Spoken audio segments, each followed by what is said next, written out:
Coming up, I'll be speaking with Marie Koahler, Regional Manager of the Metropolitan Division of the Deaf and Hard of Hearing Services Division of the state of Minnesota. That's next on the St. Paul Forum.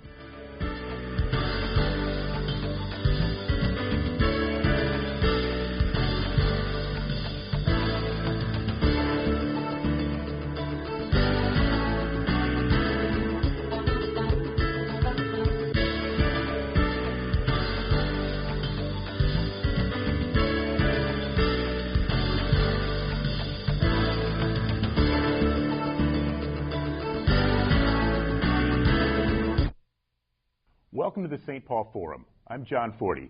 With me today is Marie Koahler, Regional Manager of the Metropolitan Division of the Deaf and Hard of Hearing Services Division of the state of Minnesota. Welcome, Marie. Thank you, John. How did you get this job? It's a great job. It is a great job. Yes, I'm very fortunate. I started out as a social worker, working specifically with deaf and hard of hearing individuals here in St. Paul at Ramsey County. And after I did that for about 4 years, I was contacted by a co-worker now at Deaf and Hard of Hearing Services Division and said, why don't you come on board with us? And I was ready for a change and decided to go ahead and apply, and I got the job, and 22 years later, here I am. Okay, so. That's a nice role. Mm-hmm. Yeah, okay. We're hearing more and more about people experiencing hearing loss. What do the numbers really look like?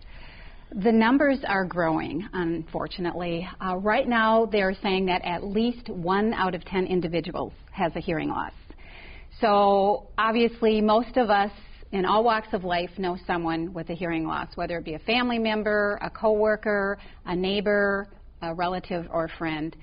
And the reason these numbers are growing is because, individuals are aging, and baby boomers are soon to be turning 65, the beginning of that, and it's very common that individuals who are aging develop something called presbycusis, which is hearing loss, in later years. And so that number is growing quite quickly, as is the number of younger children, which is very unfortunate, but that is due to individuals listening to very loud music and wearing MP3 players and having that noise so close to their eardrums, and the consequences of that.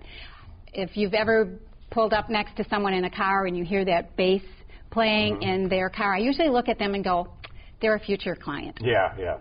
Now, presbycusis, that is the most common form of hearing loss, is that correct? We have been hearing for years that presbycusis is the #1 cause of hearing loss. That's changing a little bit because middle-aged people are actually developing hearing loss earlier now than they did in years past, again, because a lot of it is noise-induced related hearing loss. And we are also seeing a lot of individuals coming back from the war with noise-induced hearing loss. Those numbers are skyrocketing. Okay. Is there anything that can be done to forestall presbycusis? I mean, what is it and how does one prevent it? One probably prevents it the best by wearing ear protection. I don't always do this, but I do wear earplugs when I mow the lawn. And when you go to loud concerts, you don't look around and see too many people with earplugs in, but a lot of those individuals will leave the concert and probably experience tinnitus or tinnitus, the ringing in the ears. That means they've done a little damage to those hair cells, and hair cells do not grow back. So once they have died, they will not regenerate, at least at this point. They're working on that. But right now, when you've lost your hearing, there's not a lot they can do to actually restore that hearing. So it's best just to take precautions. Tell me about the Deaf and Hard of Hearing Services Division. What sort of services are provided? Sure.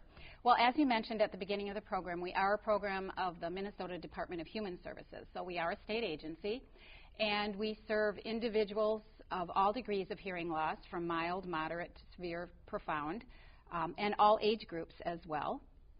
Our services, for the most part, are free of charge to individuals.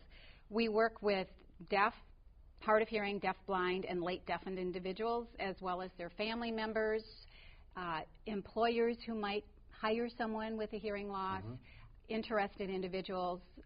Again, a lot of times we get calls from people who say, oh, I know a friend or a neighbor, and they have a hearing loss, and I'm trying to get some tips for communicating with them. Can you help me out?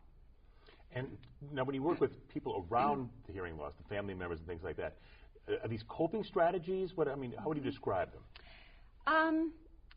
And can you give us all of them now? Because they're valuable. Oh, yeah. yes, definitely. Well, coping strategies, we work primarily with hard of hearing people on specifically that, coping strategies as well as some communication techniques and tips so that they can interact more effectively in their community.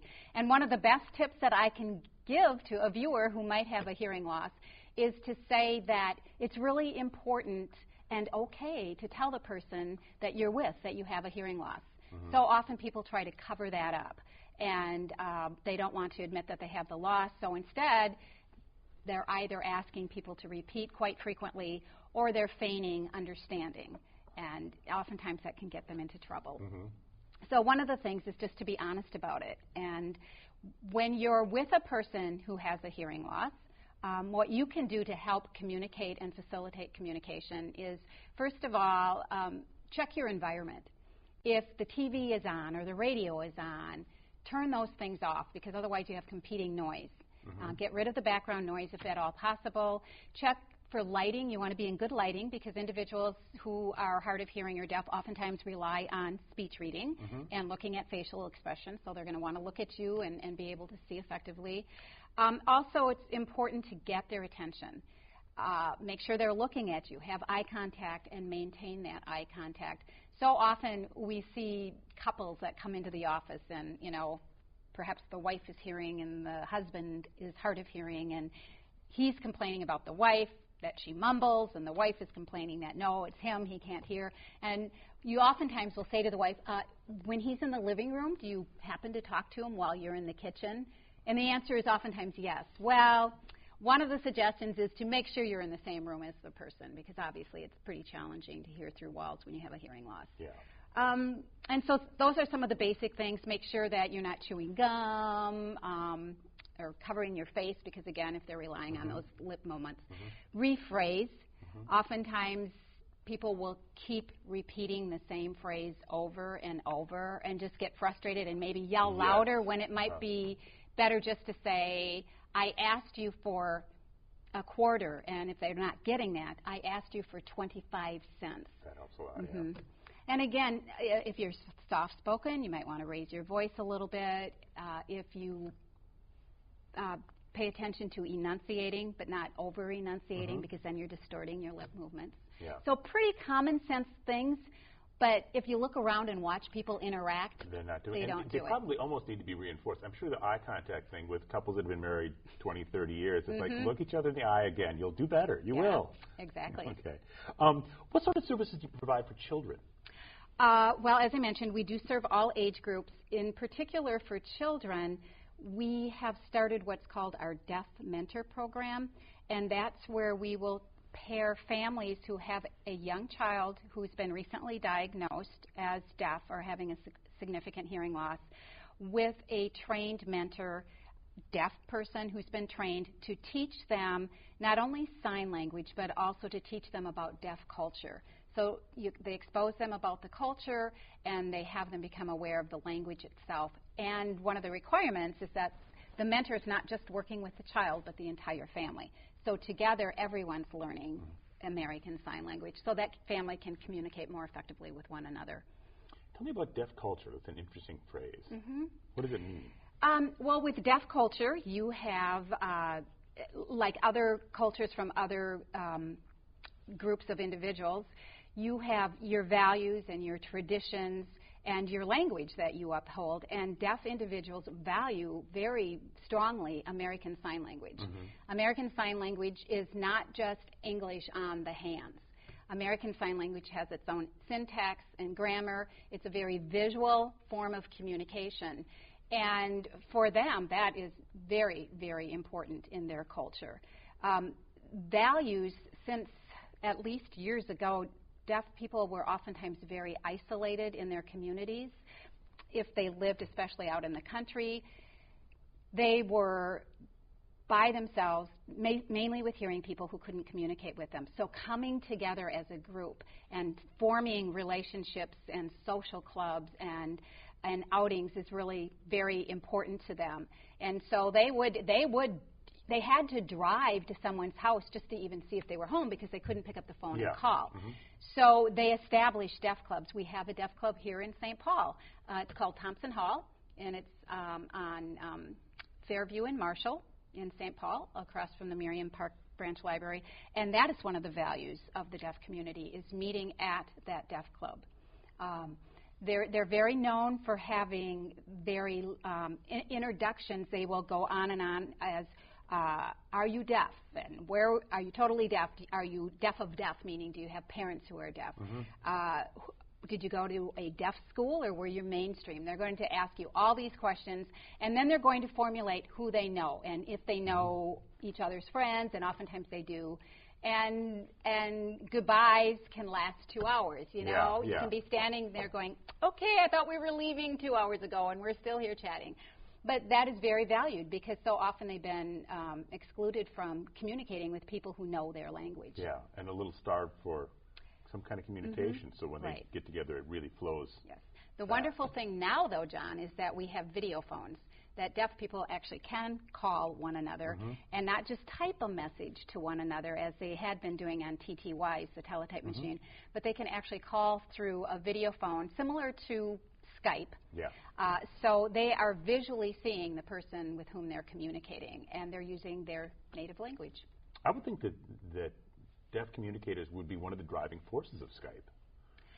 They might almost be a deaf club inside Skype. Yes, well, it's very, very popular, as have Blackberries become popular with this community because they can keep in touch with each other. You know, you can send messages back and forth and maintain that really critical contact. Now, is the video phone part of the telephone equipment distribution program? Unfortunately, it is not. The telephone equipment distribution program, which is one of our service provisions, is we will provide at no cost to qualifying individuals special telephones, and whether that be amplified telephones or we also have the TTYs, which are waning in popularity, I must admit that. We have hands-free speaker phones. We have phones that will help to amplify and clarify a person's voice. The thing that's a little bit different about the TED program than our other services is that in addition to serving people with hearing loss, we also serve people who have a speech impairment or who have a physical disability whose physical disability limits them from either holding the phone or dialing a phone. Okay. But in order to qualify for our program, there are some criteria that need to be met, and if I could just cover those with you. We need verification that they're a Minnesota resident. It's pretty easy. Usually it's a copy of a driver's license. We need verification that they have phone service established in their home or in the process of getting that, and again, it's typically a copy of a phone bill, so pretty easy. We need verification of their hearing loss or their speech impairment or physical disability, and that can be a social worker, a nurse, a doctor. And then the last thing is that the program is based on income guidelines. However, they're extremely generous. They're the state medium income, and for example, for a person, one family household, their gross income can be $45,220. So that's pretty generous. And a family of four, they can earn gross income $87,000. Wow, okay. So a lot of people, I really encourage you to apply for the program. It's a great program. I actually have a couple quotes here from a couple of our recipients of the TED program. I just want to read them because they're just really feel-good kind of quotes. Thank you so very much for the visit to my dad's house and the new phone. What a wonderful service. Makes me feel very good when I witness how tax money is being spent and experience the direct impact. As you were leaving, he said, "What a nice woman. I think the phone is going to work out very well for him. Even without his hearing aid, he was hearing very well when I spoke with him last night. You've been a wonderful resource to us, and we very much appreciate it. I've never experienced such efficient, timely service. What a pleasure." So I think that's a pretty good commentary about the services provided by the TED program. It's absolutely fantastic. Now, as I understand, there's a mental health provision in addition to this. Yes, we have a myriad of services through Deaf and Hard of Hearing services. So TED is one, and then mental health is another one. And actually, that's one of our newest programs. Deaf individuals, people with hearing loss, experience mental health issues at the same rate as hearing individuals. Surprise. Mm-hmm. And for years, their mental health needs have not been met. And the reason is because therapy and intervention services were not communication accessible to them. So our division is now providing communication accessible services, meaning that our mental health therapists are fluent in sign language. They are culturally sensitive and aware of the deaf culture, and they can communicate directly to the person instead of through a sign language interpreter. Yeah. And that's made a really big difference. You have another quote you want to read? Not related to mental health, unfortunately. Okay. You want to save it for later? Sure. Okay, we can do that. Tell me about what you do for employers and businesses. Yes.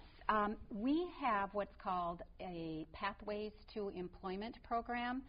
So employers in St. Paul, or actually the metro office serves the 7-county metro area, employers who hire someone with a hearing loss or are thinking about hiring someone with a hearing loss can contact us, and we can help out in a couple ways. One, if the person needs sign language or CART services for the interview, we can cover the cost of that. We can provide that and cover the cost. We can't provide that ongoing, but for that initial interview, we can cover the cost. I mentioned CART services, and that stands for Computer Access Real-Time Transcription. And as you see captioning on TV, that's what a CART provider will provide. So someone maybe who's hard of hearing and doesn't know sign language but struggles to hear effectively might rely on CART services. So we can provide that for an interview. Once they're going through training, we can continue to provide some of that communication access for them. And then once they're on the job, we will go in and we can identify what they do, where there's communication gaps, and we can actually suggest different types of technology, assistive technology, that might help communication on the job, whether it be with their coworkers or when they're calling out on the telephone. And we have equipment, assistive technology in our office that we can loan out to these employers and employees for a 30-day trial period. And they can test it out, and if they think it works really effectively, then the onus is on the employer under the Americans with Disabilities Act to purchase that. But what a lot of employers don't know is that there are tax credits available when they provide this type of accommodation. So we will also provide that information to them. Okay, great. In case you're just joining us, I'm talking to Marie Koahler, Regional Manager of the Metropolitan Division of the Deaf and Hard of Hearing Services Division of the state of Minnesota. Marie, tell us, how is the new national health care law going to affect this? Do you know? I know it's a legal question. No, you're not a lawyer. No, I am not. Well, actually, since a lot of the consumers that we see in our office are either unemployed or underemployed and oftentimes don't have health insurance, this will probably assist them greatly. Unfortunately, to the best of my knowledge, the new law does not have anything written in there about coverage for hearing aids. And that is really a significant issue. Hearing aids can cost anywhere from $3,000 to $4,000 per hearing aid. So if you have a person who needs 2 hearing aids, that's $6,000 to $8,000. Not many people have that money laying around in their drawers to take out and purchase a hearing aid. And oftentimes, health insurance does not necessarily cover the cost of hearing aids. So one of the things that we do in our office is we don't have funds available to help individuals purchase hearing aids, but we have compiled a list of financial resources that they can contact to see if they can get help through some different avenues. And some of them are service organizations, other are hearing aid organizations that provide some special funding, and oftentimes we maybe even can hook them up with the county if they qualify for county assistance. Okay. Why do hearing aids cost so much? Do you know? I think because they've made them, they now have a lot of bells and whistles. They used to be analog and pretty basic, low-key kind of hearing aids. Now they're digital, and anytime you introduce that kind of technology to a hearing aid, it increases the cost. The one good thing about digital hearing aids is that they are programmable, so you can go back into the office and you can have them tweaked if you're struggling with how they've been set, or say that you suddenly have a significant drop in your hearing loss. You don't have to go purchase a brand new pair of hearing aids. You can go back and have those reprogrammed. Interesting. Okay. Now, it's a little bit of a sidebar here, but one of my favorite places in Minnesota is in Faribault, where there are the signs that say, one way it says school for the deaf, the other side says school for the blind. There's just something so incredibly cute about a sign that tells you where to go when you're blind and you're driving. Right. You'd have to have some braille on that sign, and then that wouldn't help anyway, would it? But you do offer services to the deaf-blind. We do. We, again, kind of a new service piece for us is we oversee what's called the Deaf-Blind Consumer Service Directed Program, a mouthful. But we have received funding from the legislature. I mentioned that we're a state agency, and the legislature has funded us for some special programs, and this is one of them where we work with consumers. They fill out an application form, and they identify what they could do with someone who would work with them to help them maintain their independence and to live more independently and safely either in their homes or in their community. And what that means is that consumer will be, through a fiscal entity, be able to hire someone who will come in, maybe help them read their mail. Obviously, when mail comes, if you have a significant vision loss, you're not going to be able to read your mail and pay your bills effectively. So they will hire a SSP, a service support provider, to come in, help them with daily or independent living things such as mailing, maybe going to the bank, going grocery shopping. That person will help them find things on the shelves. So that person helps them to live and function independently in the community. And in addition to that, there's also money available to provide some assistive technology that they might need to help them live more independently. For example, maybe some specialized computer software or a Zoom text so that they can see what's on their computer, so they can still keep in touch with people via the internet and email. Now, it seems like that's, allocating state resources, and some people might scream that that's welfare. But, and I don't have all that high of an opinion of politicians, but how do you get this through the legislature? Are there some politicians who are enlightened enough to understand that this is actually a more efficient way for society to behave than it is to, have these people just fall off the rails and then pick up the damage? Well, I think over the years politicians have been educated, and more so. We are very fortunate at Deaf and Hard of Hearing Services. We have a staff person who's our legislative liaison. That person's responsible for doing some educating with legislators. We also we work in tandem with an organization called MCDHH, the Minnesota Commission Serving Deaf, Deafblind, and Hard of Hearing Individuals.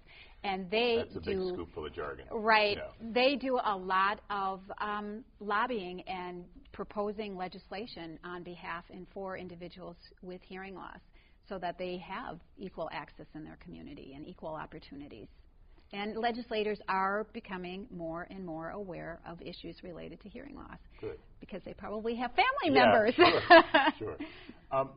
Tell us more what we can do about the prevention of hearing loss. Other than just protecting the ears, are there genetic factors that we should be looking for? Are there other environmental, other than audio factors we should be looking for? There are some individuals where hearing loss is in the family, and so some individuals choose to have genetic testing done so that they would know. But you asked before about the deaf culture. Something that a lot of people are very surprised and sometimes taken aghast at is that the deaf culture, a deaf couple might really hope for a deaf child.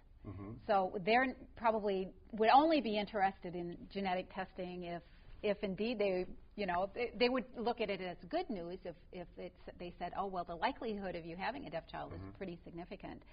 Because, again, they want to carry down their culture and their traditions and their values, and they know that they can communicate very effectively with that child. Prevention for other individuals, really, it's being wise of being around noise. I don't think there's a lot of other things that we can do to prevent hearing loss from occurring other than taking care of our ears. Okay. And is it mostly music, or is it like industrial stuff, or oh, low frequency, yeah, high frequency? if you're in a loud work environment, especially repetitive noise over and over, you eventually will gradually maybe, but eventually you will sustain a hearing loss. And so it's, you know, statistically years ago they always said that people that worked in agriculture, farmers, had a high degree of hearing loss. Well, if you think about it, they worked around a lot of, you know, thrashing machines, tractors, really loud noise. The same is true if you're in an industrial environment and exposed to a lot of noise. You know, now there's OSHA involved, the Occupational Safety Health Agency organization, and they enforce and make sure that people are wearing ear protection more. But I have to say, sometimes I walk around here, downtown St. Paul. We're undergoing all this construction, and there's all that loud noise. Yeah. I do look around, and I'm taken back by how there's people standing around, workers, not always wearing that ear protection. How is the gender split? It is true that there are more men with hearing loss, correct? Statistically, that's still true. And why is that? Is it well, at least historically, because the men have worked in more industrial type jobs and have worked on the farm more. Is that trend's kind of abating then? I think that the percentage isn't as great as it used to be now that there are more females in the workforce. Okay. If anyone in our audience wants to learn more about hearing loss or deaf culture, are there classes available? Yeah, I'm glad you asked. We actually, at our office, we provide training seminars. They are free of charge, and we base them on the school calendar year. So starting in September and running through June, we offer free trainings here in downtown St. Paul at our office. We're housed in the Golden Rule building. And our trainings, we mix it up a little bit. We like to do an eclectic mix. We do a training on deaf culture. We do a training on the impact of hearing loss. There's one on mental health and issues related to hearing loss. We do a working with a sign language interpreter because people sometimes freak out about that. It seems really foreign to them. They don't know how to do that. We do one on laws that are set, that have been passed that protect the rights of individuals with hearing loss. And then we also do a beginning sign language class for people. Not that they're going to take that class and leave proficient, but they'll know some of the basic rudimentary things about sign language. Okay, great. Marie, we have 2 minutes left, and I get 2 questions, so I want to put about 1 minute into each. First of all, I understand that this is a very special year for DHHSD. Why is that? Yes, it is. Thank you for bringing that up. For Deaf and Hard of Hearing Services Division, we celebrated last Friday evening our 30th anniversary. So we have been in existence through legislation. The Hearing Impaired Services Act was passed in 1980. And so this year we are recognizing our 30 years of providing services to Minnesotans who are deaf, blind, and hard of hearing. Okay. And very proud of it. Wonderful. And finally, you have a website. What information is available to the public? Oh, we have a wealth of information. I really encourage all of our viewers to go there. We have... Say what it is first. It's www.dhhsd, which stands for Deaf and Hard of Hearing Services Division, .org, DHHSD. And we have information on there about interpreter referrals. So if you're in need of an interpreter, you can go there. You can find interpreter referral agencies or freelance interpreters that can be contacted for referral services. We have a myriad of fact sheets and publications on hearing loss. People want to learn more about deaf culture. They can go there learning about communication tips. There's information on the laws that pertain to individuals with hearing loss, information on children-specific information for children and families, information for the aged, and it looks like I have to wind up there. Okay. Marie, thank you very much. Yes, it's been a pleasure. I've been talking to Marie Koahler, Metropolitan Manager for the Deaf and Hard of Hearing Services Division of the state of Minnesota. That's it. Hope to see you again next week on the St. Paul Forum.